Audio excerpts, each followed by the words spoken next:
In Pine Hollow, Georgia, where the church steeple towers over the courthouse dome and Friday night football draws bigger crowds than town hall squabbles, one man stood as the unyielding pillar of justice, Sheriff Clayton Briggs. For 23 years, his badge gleamed under the blistering southern sun, his name etched into the soul of a town where secrets whispered through the pines like restless spirits. But beneath the polished boots and starched uniform, a darkness festered, rooted deep in the red clay soil. On a sweltering night in July 2024, Pine Hollow's hero drove down a lonely gravel road, chasing a private truth that would end in a storm of blood and bullets. By dawn, the sheriff lay dead in a place no one could have imagined. His body torn by 10 bullet holes, his legacy drowning in scandal. What lured a revered lawman to a reclusive woman's trailer on the town's forgotten edge? Who fired those fatal shots, and why so many? Before we plunge into this chilling Georgia mystery that shattered a community's faith, we've got a special shout-out to make. A massive welcome to Amy, our newest subscriber. Thank you for joining our true crime family. We're thrilled to have you along for this twisted, heart-pounding ride. Now we want to hear from you. Where are you watching from? Are you in a quiet town like Pine Hollow, sipping sweet tea in Atlanta, or tuning in from halfway across the world? Drop your location in the comments below. And let's see how far this story spreads. Hit that like button, grab a cold drink, and let's unravel this nightmare together. Don't forget to subscribe and ring the bell for more true crime tales that'll keep you up at night. You won't want to miss what's coming next. Clayton Briggs, 58, was Pine Hollow's living legend, a man forged in the county's red dirt and Baptist fire. Born in 1966 in a weathered clapboard house off Route 16, he was the only child of Reverend Amos Briggs, whose fire and brimstone sermons shook the pews of Pine Hollow Baptist, and Martha, a schoolteacher who instilled discipline with a ruler's snap. Raised on scripture and sweat, Clayton learned early that reputation was everything in a town where eyes never stopped watching. At 18, he worked as a farmhand, hauling hay bales under the Georgia sun, his broad shoulders earning nods from neighbors. But his heart was set on law enforcement, inspired by a deputy who'd saved his father from a bar fight in 1980. A story Amos told with reverence. By 22, Clayton joined the sheriff's department, his quick draw and sharper wit making him a standout deputy. In 1999, he disarmed 2 robbers at the Piggly Wiggly with nothing but words, their guns clattering to the floor like dropped coins, a tale retold over diner coffee for years. In 2010, he waded through knee-deep swamp mud to bust a meth lab on the Okefenokee edge, hauling out 3 dealers as cottonmouths hissed nearby, his badge glinting through the fog. Elected sheriff at 35, the youngest in county history, he campaigned on keeping Pine Hollow safe enough to leave doors unlocked. His uniform was always pressed, his Stetson tilted just so. His handshake a steel grip that silenced doubters. Parents held him up as the ideal, God-fearing, tough, untouchable. Sundays found him in the front pew, his baritone thundering through amazing grace, his wife, Ellen, 56, at his side, their kids, Nathan, 32, a mechanic in Valdosta, and Emily, 28, a teacher in Savannah, beaming with pride. At the county fair, he tossed hay bales for cheering crowds, his grin as wide as the Chattahoochee River. After hurricanes, he drove his cruiser door to door, delivering blankets, coffee, and reassurance to widows like Miss Eula, 78, who called him our guardian angel. His endorsements tipped local elections, his name outweighing any mayor's. But whispers trailed him, a temper that flared in the station's back room, where he once smashed a chair over a botched 2021 raid, bourbon bottles stashed in his glove box, spotted by a deputy during a routine check, patrols that stretched past midnight with no explanation, his cruiser seen lingering near the town's edges. In Pine Hollow, where gossip flowed faster than sweet tea, These were dismissed as the cost of a hard job. Clayton was the last honest man in Georgia, his legend dwarfing his flaws. Yet behind the badge, Clayton harbored a secret that clashed with his hero's image. On the outskirts of Pine Hollow, past the last flickering streetlight and down a rutted gravel road lined with pine shadows, stood a weathered mobile home, its curtains drawn like a shroud against prying eyes. There lived Laverne Harris, a 500-pound recluse known as that big lady by the woods. A ghost in the town's daily rhythm, she emerged only for midnight runs to the quick stop, her massive frame filling doorways, her eyes dodging stares. Kids spun myths about her glowering from windows, their bikes wobbling on dares to knock and run, their laughter echoing through the pines. Adults were crueler, muttering "bless her heart," while sneering she'd chosen her solitude, their whispers cutting deeper than any knife.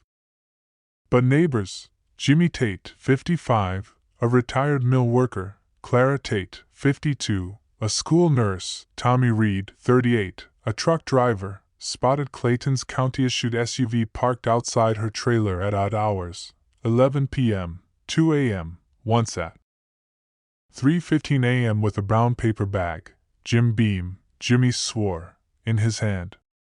Another night, laughter drifted through the humid air, playful at first, like old friends catching up, then hushed, intimate, conspiratorial, as if secrets were traded in the dark. Clara once overheard Clayton's voice, low and urgent, saying, "No one can know, Laverne." Was it pity for a shut-in, a man reaching out to the forgotten? A secret affair, born of loneliness or lust? Or something darker, like blackmail, with Laverne holding a truth that could topple his empire? The visits chipped at Clayton's myth, but no one dared confront him. In Pine Hollow, his word was gospel, and Laverne was a shadow, until the night it all shattered.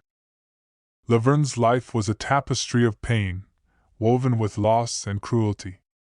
Born in 1978, she grew up in Pine Hollow's shadow, a quiet girl whose sketchbooks brimmed with portraits, faces she wished would smile back, wildflowers she dreamed of painting by the sea. In high school, her weight, 250 pounds at 14, drew relentless taunts. Big Vern, kids jeered, tossing food wrappers at her locker, their laughter echoing down the halls. Teachers ignored her raised hand, one saying, "Art won't pay your bills, Laverne," dismissing her sketches of sunsets and faces. At 16, her mother's death from breast cancer broke her spirit, leaving her orphaned in a town that mocked her grief. She dropped out, retreating to the trailer she inherited on the town's edge, a single wide with peeling paint and creaky steps. By 30, she weighed over 400 pounds. By 46, she was a phantom, her dreams of Savannah's art school buried under ridicule and loss. Her cousin, Ellen Harris, 50, a librarian with a soft spot for Laverne, told investigators she was gentle, her voice soft as cotton, but her eyes carried a fear of being seen, as if the world's gaze burned. Marla Tate, 47, a childhood friend who'd moved to Macon but stayed in touch, recalled Laverne sketching wildflowers in her notebooks, whispering about escaping to paint coastal sunsets under Savannah's oaks. In 1996, Laverne had won a county art contest, her painting of a river at dusk earning a $50 prize, but the judge's praise was drowned out by classmates' jeers. But Pine Hollow's cruelty and her mother's loss built walls no one could scale. Yet Clayton had breached them. Phone records showed 87 calls between them over 18 months, often past midnight, some lasting 40 minutes, others just a minute, as if checking in, or checking up. A spiral notebook in Laverne's bedroom, later seized by the GBI, held cryptic scribbles. "You said you'd help me leave, can't be seen in town, you owe me, Clayton, don't lie to me again, I know what you did in '09. Was she a lonely lover, drawn to his charm, seeing in him a savior from her solitude? A blackmailer, clutching a secret from 2009, perhaps tied to a dropped drug case, that could ruin his empire? Or a pawn in a game she didn't understand, manipulated by a man whose power hid his flaws? The night that changed Pine Hollow, July 12, 2024, began heavy with humidity and the drone of crickets, the air thick with the scent of pine and clay. Clayton finished his rounds at 9:15 p.m., his cruiser gliding past main street's flickering porch lights, past the diner where Betty Cole poured coffee, past the barbershop where old men swapped stories. Townsfolk waved, assuming he was headed to his wife, Ellen, and their grown kids, Nathan and Emily. Instead, he turned onto the gravel road to Laverne's trailer, dousing his headlights 50 yards out, slipping into the dark like a thief. Jimmy Tate, smoking on his porch, clocked the SUV at 10:03 p.m., noting the clink of a Jim Beam bottle in Clayton's hand, the amber liquid catching the moonlight. Inside the trailer, B.B. King's The Thrill Is Gone crackled on a battered radio, mingled with laughter, playful at first, like old friends catching up, then intimate, then hushed, as if secrets were traded in whispers. Clara Tate, peering through her blinds, heard Clayton say, "We've got to keep this quiet," his voice low, almost pleading. At 11:58 p.m., Tommy Reed, driving home from the mill, saw the cruiser's county emblem glinting in the moonlight, parked crookedly in Laverne's gravel lot. At 2:17 a.m., Clara woke to a muffled thud, maybe a cry, sharp and fleeting, but dismissed it as the trailer's creaky frame settling in the night. At 4:30 a.m., Tommy, on his way to a night shift, spotted a pickup truck's taillights fading down Route 16, a shadowed figure in a baseball cap at the wheel. The truck sped sagging as if carrying a heavy load. At 5:01 a.m., the cruiser was gone, no engine roar, no tire squeal, just vanished into the dawn. At 11:22 a.m., Ellen Harris arrived after unanswered texts, her heart sinking as she approached the trailer's ajar door, the air thick with the metallic tang of blood and gunpowder.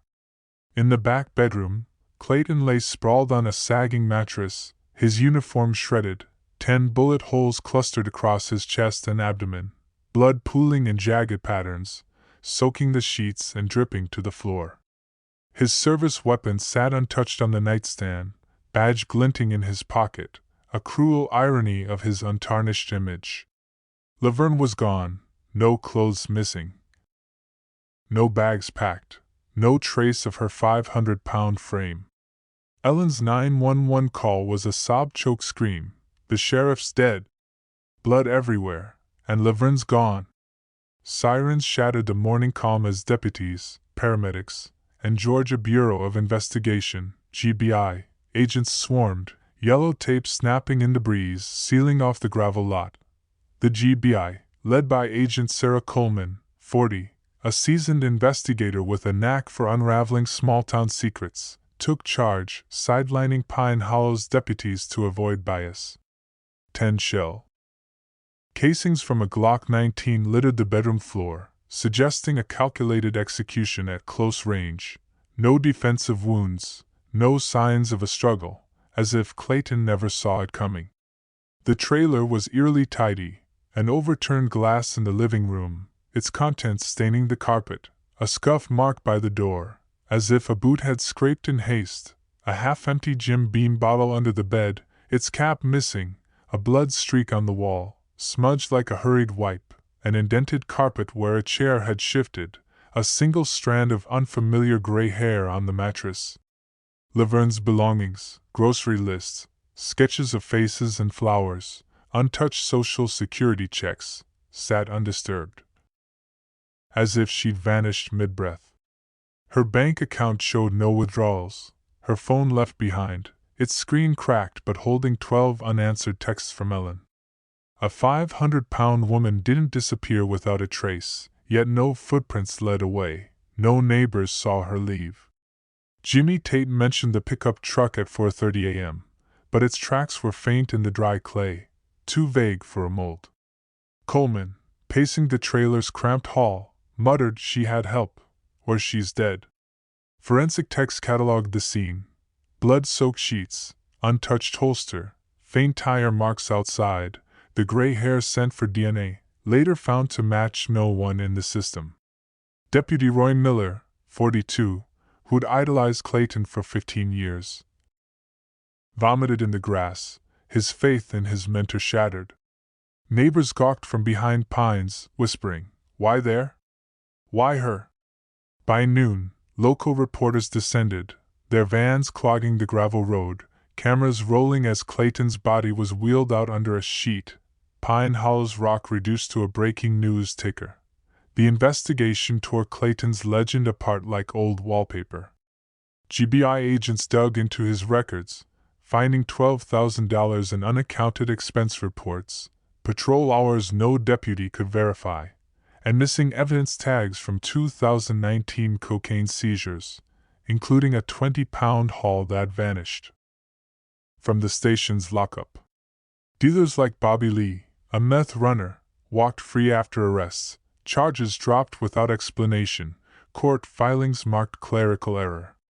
Henry Latham, 48, a former deputy who'd left in 2018, told agents Clayton pressured him to falsify a report on a drug bust, threatening his job, refusing cost him his badge.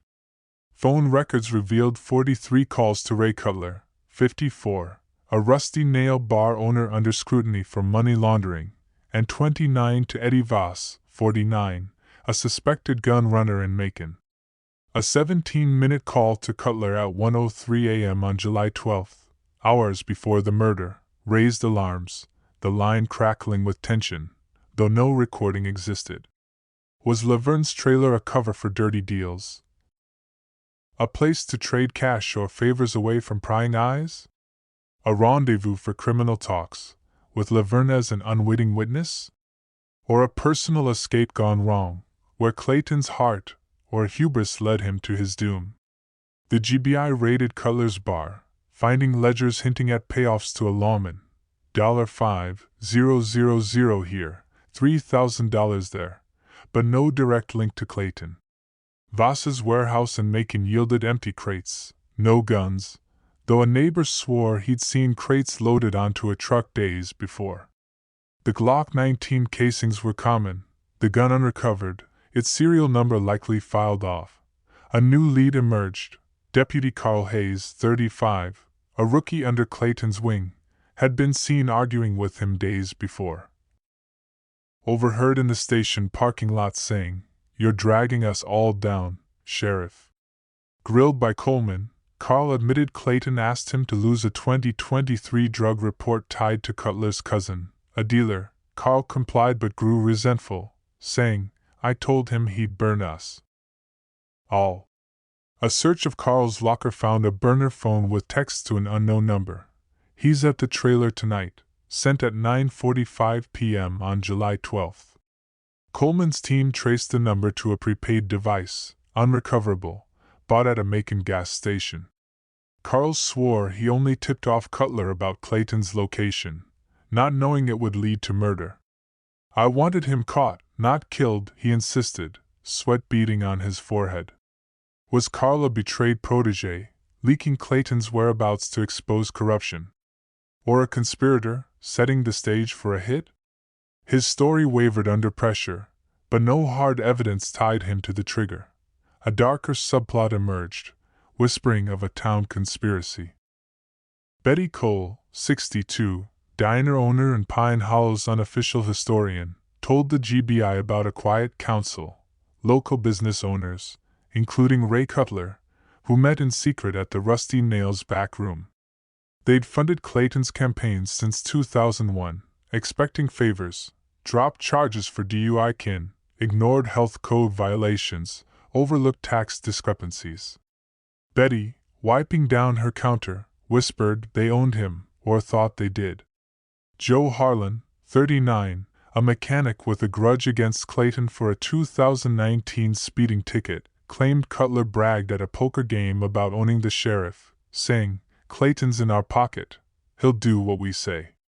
The GBI subpoenaed Cutler, who denied everything, his lawyer stonewalling with claims of small-town gossip. Eddie Voss vanished from Macon days after the murder, fueling rumors he'd fled to Mexico with cash and guns. A whistleblower, anonymous at first, came forward in September 2024. Sarah Jane, 44, a former dispatcher fired by Clayton in 2022 for insubordination. She claimed she'd overheard Clayton and Cutler arguing over a cut in the station's break room, Clayton saying, "You'll get your money when I'm ready." Sarah Jane kept quiet, fearing retaliation, until the murder pushed her to speak. Was Clayton's death a reckoning for breaking the council's pact? Or had he gone rogue, demanding a bigger share? Another twist surfaced. A rival sheriff, Tom Reed, 60, from neighboring Wilcox County, had clashed with Clayton over jurisdiction in a 2022 drug bust, accusing him of stealing credit and evidence. Reed, known for his own ruthless streak, was spotted at a Macon diner the week before the murder, meeting a man in a baseball cap, possibly the pickup truck driver. Was Reed orchestrating a power play, using Clayton's corruption to eliminate a rival? The GBI questioned Reed, who denied involvement, his alibi, a fishing trip with no witnesses, shaky but unprovable. The gray hair from the trailer, tested for DNA, matched no one in the system, deepening the mystery. A hidden witness added another layer. In November 2024, Miss Eula, the 78-year-old widow Clayton had helped after hurricanes, told the GBI she'd seen a man in a baseball cap near Laverne's trailer a week before the murder, scoping the property at dusk. She'd kept quiet, fearing retribution, but her conscience pushed her to speak. Her description, tall, lean, graying hair, matched no one in the investigation, but it hinted at a hired gun, perhaps hired by Cutler, Voss, or even Reed. Laverne's past painted her as both victim and enigma. Her notebook scribbles, "You said you'd help me leave. Not safe to talk. You owe me, Clayton. Don't lie to me again, I know." What you did in '09 suggested a relationship teetering between trust and tension, perhaps tied to a 2009 drug case where evidence vanished, a case Laverne might have overheard about during Clayton's visits. Ellen Harris described Laverne as desperate for connection, her isolation a wound that never healed, her trailer a fortress against a town that mocked her. Marla Tate recalled Laverne's sketches, dreams of art school crushed by taunts, her teenage hope fading into resignation. A trucker, Earl Jenkins, 60, came forward 3 weeks later, claiming he saw a large figure helped into a pickup on Route 16 at 4:35 a.m., a man in a baseball cap driving, the truck's bed sagging as if weighed down. He thought it was a hitchhiker until the news broke, then called the GBI tip line. The GBI scoured truck stops from Macon to Valdosta, but no vehicle matched, no security footage surfaced. Was Laverne taken, alive or dead? A killer covering her tracks, erasing the only witness? Or a pawn in a setup, her isolation exploited to lure Clayton to his death? The trailer's lack of forced entry suggested he trusted his killer, or never saw it coming. Coleman leaned toward a third party. Someone used Laverne to get to Briggs, then erased her to tie up loose ends.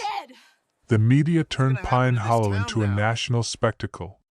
Atlanta's Journal-Constitution blared, "Sheriff slain in lover's bed, where's the 500-pound suspect?" CNN's drone shots swept over the trailer's weed-choked lot. NBC speculating on mob ties, Fox running segments on small-town corruption. On X, #JusticeForBriggs clashed with #Where'sLaverne, cruel memes mocking her weight, cartoonish sketches of a giantess with a gun, beside tributes to Clayton's service, photos of his badge and Stetson. Local split. Betty hung Clayton's photo in her diner, a shrine to his heroism, insisting he was framed by those crooks. Joe banned his name in his garage, spitting, "He fooled us all, sold us out for cash." Clayton's family reeled. Ellen hid from reporters' microphones, her curtains drawn for weeks. Nathan claimed a conspiracy, shouting at a town hall, Dad was set up by the council. Emily told Good Morning America, He had secrets, but he wasn't a monster. The sheriff's department crumbled, deputies like Roy Miller facing jeers from neighbors they'd protected. Coleman's team interviewed 47 residents, uncovering Clayton's temper. One deputy recalled him smashing a chair after a botched 2021 raid, and a 2022 incident where he let Cutler's cousin, a dealer, walk free. The case file marked insufficient evidence. Theories multiplied like fireflies in the Georgia night. Some saw Laverne as a scorned lover, her rage unleashing 10 bullets, perhaps driven by a broken promise of escape. Others cast her as bait, her isolation exploited to lure Clayton. Pastor John Reed, 65, of Pine Hollow Baptist, believed she was a victim, killed or hidden to silence her, his sermons pleading for compassion. Laverne was one of us, forgotten but not guilty. The GBI chase leads. A Macon bus station sighting of a large woman in a hoodie, a hitchhiker on I-75, all dead ends. Laverne's absence was a void, her 500-pound frame impossible to miss yet nowhere to be found. Dr. Alan Hayes, 70, a retired GBI profiler, analyzed the case for Dateline. 10 bullets scream personal rage or professional precision. Briggs' corruption points to a hit. Laverne was the perfect trap, too isolated to be missed. In December 2024, a hunter found a woman's shoe, size 12, in a swamp 20 miles away, too degraded for DNA. In April 2025, a second body surfaced in the same swamp, a female, roughly 500 pounds, decomposed, a single bullet hole in her skull, no ID confirmed. Coleman suspected Laverne, the timing matching her disappearance. "If it's her," she said, the killer tied up both loose ends. In June 2025, the GBI arrested Deputy Carl Hayes, charging him with conspiracy to murder based on the burner phone texts. At trial in October 2025, Carl admitted leaking Clayton's location to Cutler, claiming he wanted to expose corruption, not cause death.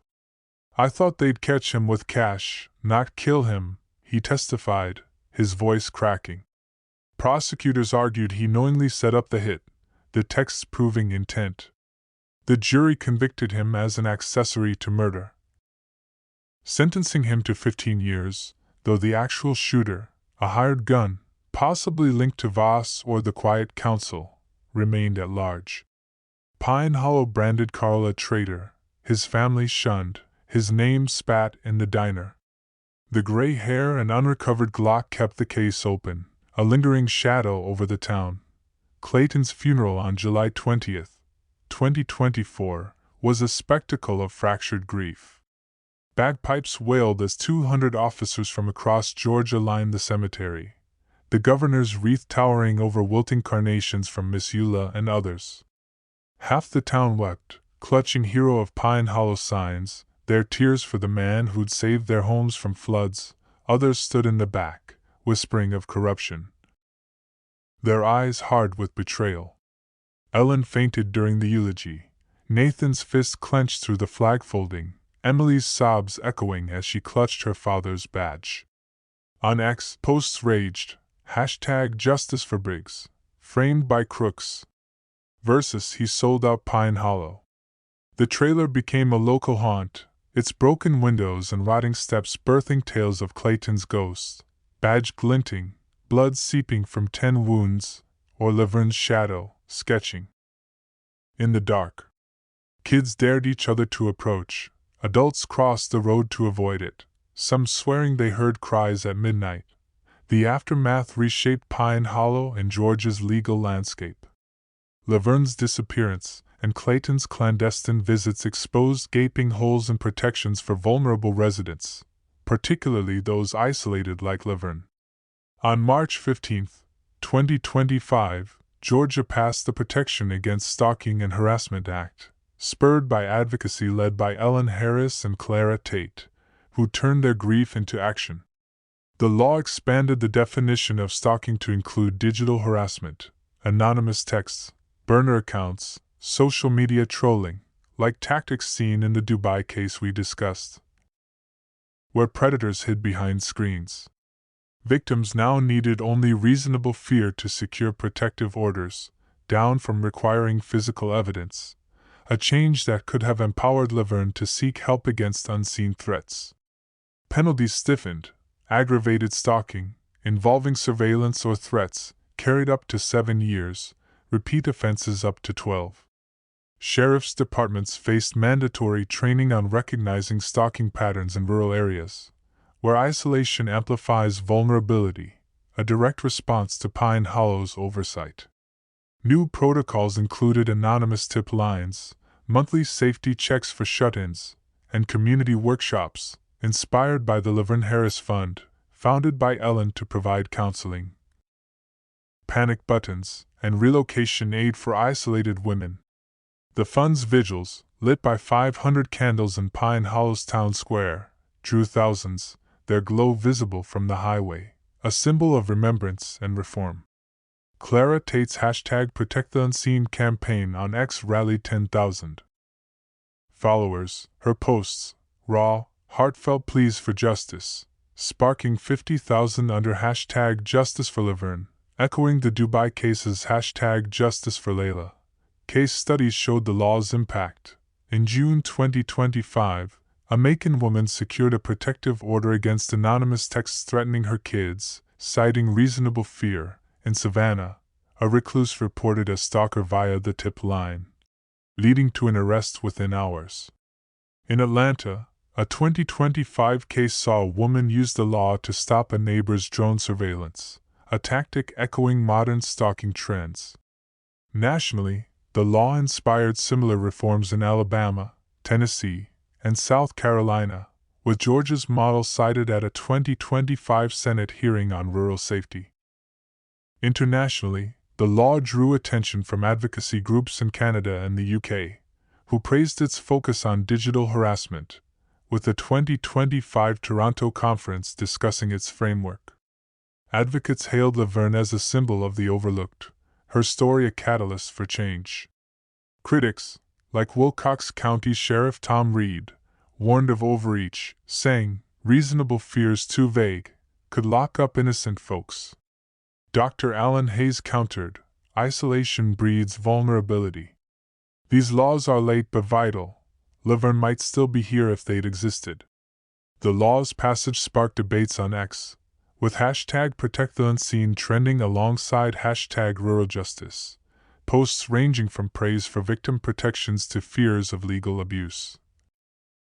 Mirroring global conversations on balancing safety and freedom, Pine Hollow never recovered its innocence.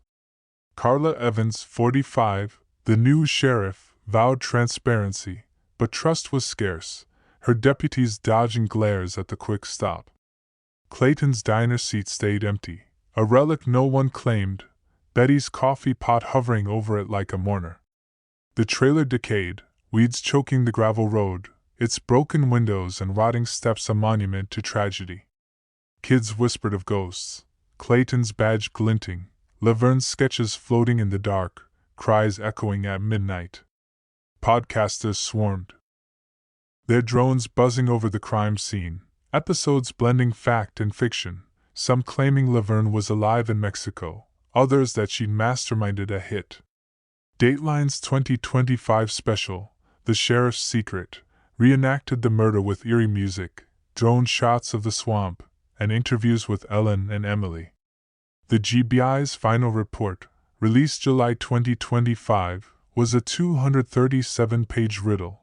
10 shots, no gun, a probable Laverne in the swamp, Carl convicted as an accessory but the shooter at large. Insufficient evidence appeared 22 times, a wound to Pine Hollow's soul. Betty's diner kept Clayton's photo, a shrine to his heroism. Joe's garage banned his name, a nod to betrayal. Pastor John Reed's sermons urged forgiveness but skirted specifics, his voice trembling as he spoke of lost sheep. Town hall meetings erupted into shouting matches. Some demanded justice for Clayton, others for Laverne, one resident throwing a chair, echoing Clayton's own temper. Ellen's fund grew, its vigils spreading to Macon and Savannah, each candle a plea for the unseen. Clara's hashtag Justice for Laverne hit 50,000 posts, her X thread detailing Laverne's sketches, her pain, her hope. The new stalking laws offered hope, but for Pine Hollow, they came too late. Clayton's secrets, his visits, his deals, his double life, and Laverne's absence left a scar no policy could heal, a town forever divided between its hero's myth and its brutal truth. What would you do if your hero hid a dark side? Would you expose it or stay silent? Was Laverne a killer, a victim, or a ghost still out there? Did Carl Hayes betray his mentor, or was he another pawn? Did the quiet counsel, a rival sheriff, or a hidden witness hold the key? We want to hear from you. What do you think of this tragedy? Could Pine Hollow have stopped it? Drop your thoughts in the comments, we read every single one. A massive thank you again to Amy for joining our true crime crew. You're part of this journey now. Smash that like button, share this story, and subscribe for more mysteries that'll keep you guessing. Hit that bell, you won't want to miss the next one. Stay curious, stay safe, and maybe question the heroes you trust. Thanks for watching, you incredible crime junkies.